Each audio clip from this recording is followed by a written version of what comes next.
ACAB sur Radio Culture Dijon avec Piotr de retour dans le coin des bouquins. Bienvenue dans cette deuxième partie. On retrouve tout de suite Adrien. Il est en compagnie de l'auteur Claude Fernandez.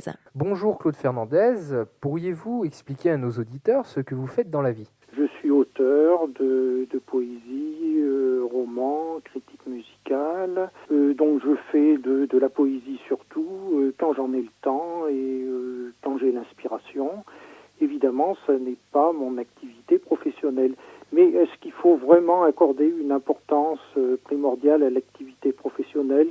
Personnellement, j'ai un petit peu une réticence parce que pour moi, ça représente plutôt une limitation, voire même une aliénation. Alors, néanmoins, je vais vous répondre tout de même. Alors, mon activité professionnelle, je suis bibliothécaire et disons que ça me facilite un petit peu pour tout ce qui concerne la documentation, parce que dans mes ouvrages, il y a souvent, vous le verrez, une documentation très importante. Alors vous êtes critique musicale aussi à côté. Est-ce que vous pourriez nous en apprendre un peu plus ? Quel lien entre musique et poésie ? Oui, alors tout d'abord, donc j'ai abordé la critique musicale dans un ouvrage écrit avec Jean-Michel Percherancier, donc aux éditions Champion Slatkin. Alors, nous sommes intéressés essentiellement aux œuvres concertantes. Alors, le lien avec la poésie est assez difficile à établir parce que je dirais que la poésie est structurellement liée à la musique, de par son rythme, le rythme de la prosodie. Mais sur le plan sémantique, c'est-à-dire de la signification, je pense que la poésie est beaucoup plus reliée aux beaux-arts. Parce que l'évocation des arts plastiques est beaucoup plus accessible au langage lui-même. Voilà, alors quel est le lien pour moi ? Eh bien, je dirais que peut-être il y a la recherche de la virtuosité syntaxique qui rejoint peut-être un peu la virtuosité musicale, et il se trouve que je me suis beaucoup intéressé au phénomène de la virtuosité. Voilà. On peut lire donc dans votre biographie que très jeune, vous vous êtes passionné pour la littérature épique. Qu'est-ce qui vous attire dans tout ça ? D'abord, est-ce qu'on sait réellement pourquoi on est attiré vers un genre ?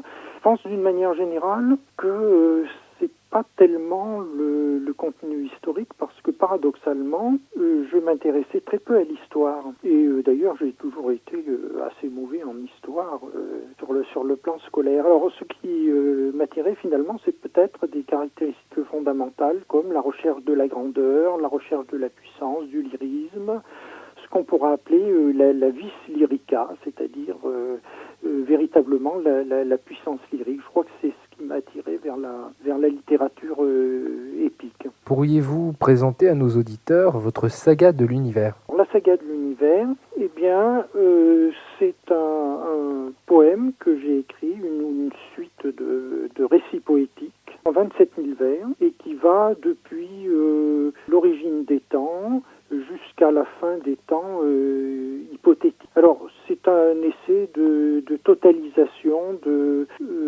tout l'univers, et il y a en particulier, eh bien, l'évocation de la formation des mondes, le Big Bang, ça commence au Big Bang, il y a l'évolution des espèces selon la théorie darwinienne, etc.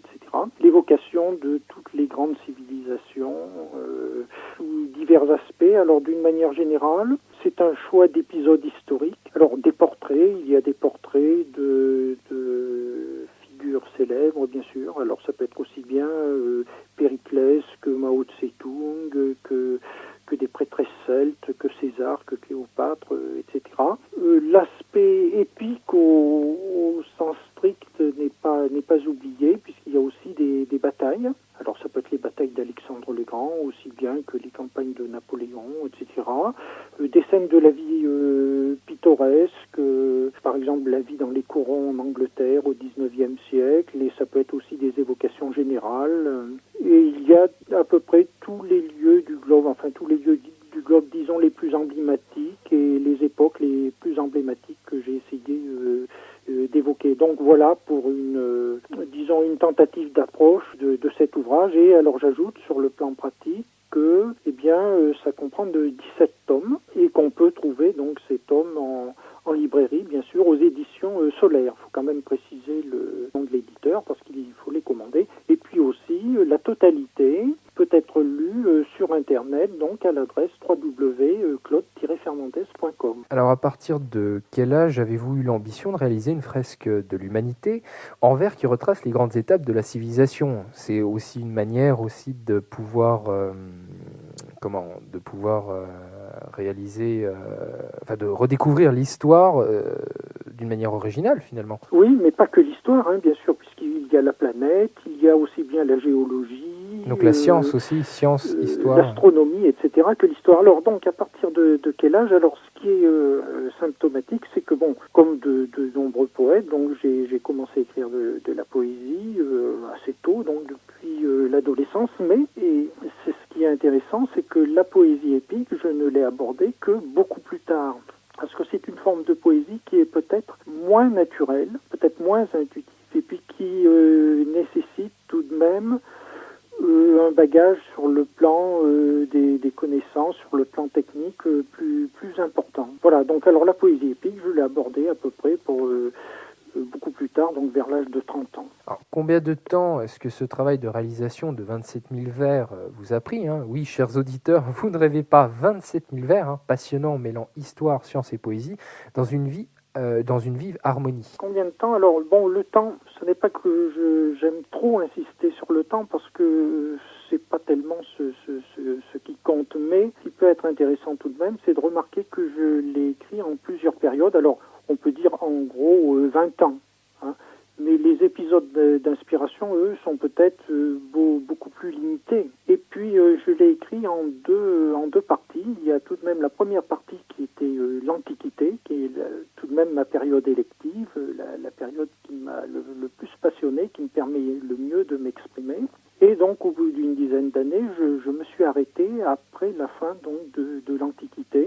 Et puis, j'ai repris, donc, à peu près 2 ans plus tard, depuis la fin de l'Antiquité jusqu'à la période moderne, et avec une philosophie peut-être un peu différente, et surtout une esthétique différente, peut-être plus expressionniste, alors que l'esthétique précédente était plus classique. Donc, pour moi, ça a été une période de maturation. Quels sont les autres ouvrages que vous avez écrits? Alors, il y a des ouvrages que j'ai écrits, puis des ouvrages publiés et d'autres non publiés. Hein. Dans les ouvrages publiés, eh bien, donc, il y a les œuvres pour piano-orchestre en collaboration avec Jean-Michel Perseverancier. Ça, c'est très différent, puisque c'est de la critique musicale. Sinon, eh bien, il y a une pièce de théâtre, donc, qui est un petit peu, non pas une réécriture du Faust de Goethe, mais disons une réinterprétation du Faust de Goethe par utilisation donc de ce thème-là, qui est en quelque sorte le thème du mal et de l'innocent. Voilà.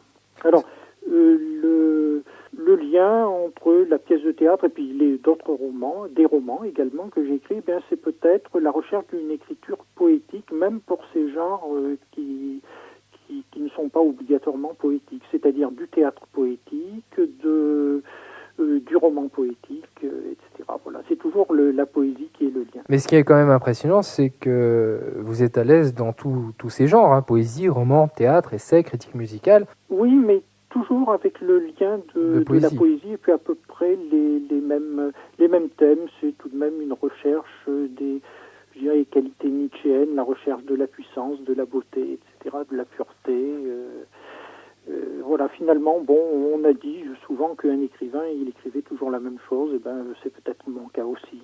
Alors, que prévoyez-vous d'écrire à présent, d'ailleurs? Alors, comme projet, eh bien, j'ai un roman policier. Alors, un roman policier, ça peut paraître justement un petit peu antithétique de la poésie, et puis donc je vais essayer justement d'écrire un roman policier qui puisse être poétique, donc un roman très, très littéraire. Alors, il se situe à Prague, et c'est sur le thème de la mort. Alors, il y a des promenades dans les cimetières, une sorte de poésie macabre, donc une recherche d'esthétique que j'espère originale, mais ce qui exclut pas tout de même une intrigue policière. Voilà. Alors après cette harmonie des mots, pour finir, quel est votre livre de chevet? Alors, mon livre de chevet, eh bien, évidemment, c'est l'Iliade. Pour moi, c'est le chef-d'œuvre intemporel dont je ne me lasse jamais, et dans la saga des temps antiques, eh bien, on en trouve de multiples échos.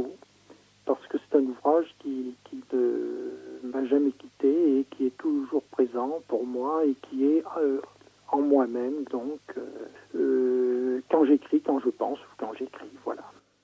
Claude Fernandez, merci pour tout. Pour vous procurer les œuvres exceptionnelles de l'auteur Claude Fernandez, vous pouvez consulter le site internet www.claude-fernandez.com. Amateur d'une poésie unique digne d'une grande collection, ces ouvrages sont faits pour vous. Pour retrouver les ouvrages de Claude Fernandez, n'hésitez pas à en parler à votre libraire aux éditions Sol Air. Merci. Radio Culture Dijon,